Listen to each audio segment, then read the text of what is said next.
Under the Scope. Hey folks, welcome to another Fall Film Flam instant review. And today I checked out, because as you can see, I'm rolling solo. No Shane, no Adam, no Earl, no Carrie, nobody else. Just me, all by my lonesome. I checked out The Fifth Estate. That is the Wikileaks movie starring Benedict Cumberbatch as Julian Assange. And you also have Daniel Bruhl doing his best Spider-Man, Tobey Maguire.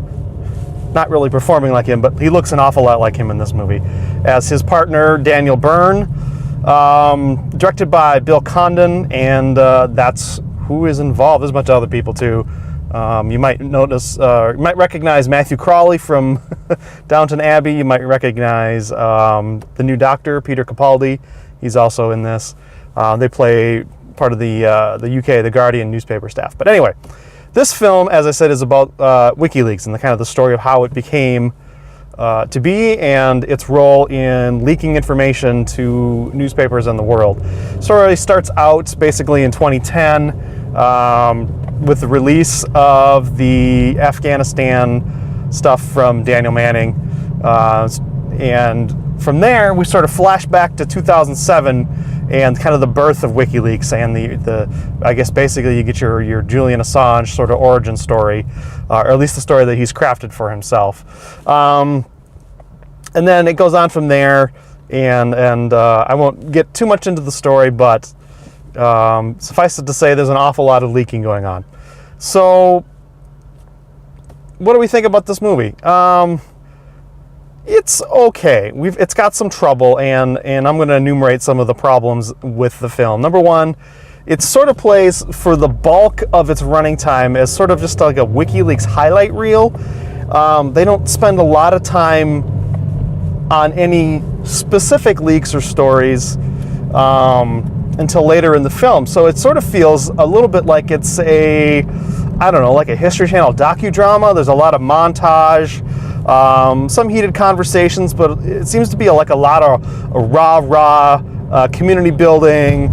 You know, we have an obligation to get this information out there so that people can be informed and all that kind of stuff. And so I think depending on where you fall on the spectrum on your impression of WikiLeaks and what they do, it was probably going to influence what you think of that part of the film.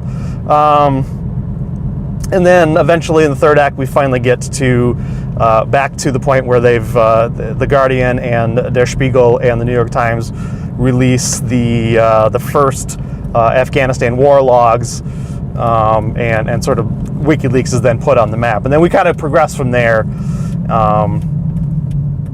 I'm at a stoplight. So, I don't know. I think what I have a problem with this film is that I understand that the characters believe what they're doing and that what they're doing is moral and just. But I'm not 100% sure, or I didn't know at all actually while the film was running, what the filmmakers thought. And like I said, it's a lot of montage and a lot of highlight reel stuff. So it's like you're sort of getting a lot of history but without a lot of commitment one way or the other on what we're supposed to take away from it. And it's a real kind of muddy story until the very end where we get a little monologue from one of the characters, and then it's put the I is dotted, the T's are crossed, and it becomes very plain what the filmmakers think of WikiLeaks and its role in the world. And I won't tell you what that is because, you know, that's sort of maybe it's a big reveal, I don't know, but I think it's sort of a problem that your film isn't sure of its message or its tone during most of the film. So there you go. As far as the acting goes, it was generally good. Nothing really negative to say about it, but Cumberbatch plays Assange as sort of, well, he even says it himself, he's probably on the autism spectrum somewhere. He's kind of a weird dude. He's got a big ego. You get the impression that WikiLeaks is very much about Julian Assange more than it is about the actual releasing of information and freedom of information and that kind of thing. So I don't know how close that hews to the truth, but that's definitely the character portrayal that we're given. And I think Cumberbatch does a pretty good job with it. I don't know if I necessarily see any awards in his future on this, but you know, he's good. Daniel Bruhl does a good job. I'm not really familiar with his work. I think he was also recently in Rush as the other racer to the not Thor guy. Again, good supporting cast all around. But and then I forgot to mention about halfway through the film, we sort of cut over to some State Department characters, and I guess they're there to sort of give us the internal U.S. reaction to the WikiLeaks thing.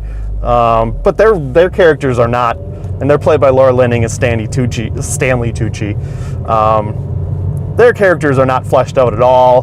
They just sort of pop in randomly to give us a little counterpoint, and to me that was one of the biggest weaknesses in the film was the whole State Department side of it. But I guess maybe you need to show both sides, and so hey, there you go. Overall, I just it was a bit of a middling film. It was sort of there and not there, never really reaches highs, nor does it plumb the depths of terrible filmmaking. So, I don't know, there's not much more I can say about it. It's probably time to give it a score. As you know, we rate our movies on a 0 to 4 star scale with quarter star increments. So, here's the score on The Fifth Estate. The Scope score is 2 stars. So there you go, 2 stars for The Fifth Estate starring Benedict Cumberbatch. This movie is in theaters October 18th. It's rated R, so it's not for the kiddies. If you're listening to the audio podcast, share this with a friend. If you're watching on YouTube, if you like it, go ahead and give us a thumbs up. Maybe you want to subscribe. A little bit always helps, goes a long way. And we'll catch you next time with more Fall Film Flam reviews here on The Scope. Ladies and gentlemen, we find ourselves once again at the end. I hope you've enjoyed our time together. I know I have. Fear not, Scope faithful. Days shall pass as if they were but a moment, and Jared, Adam, and Shane will return with another thrilling episode.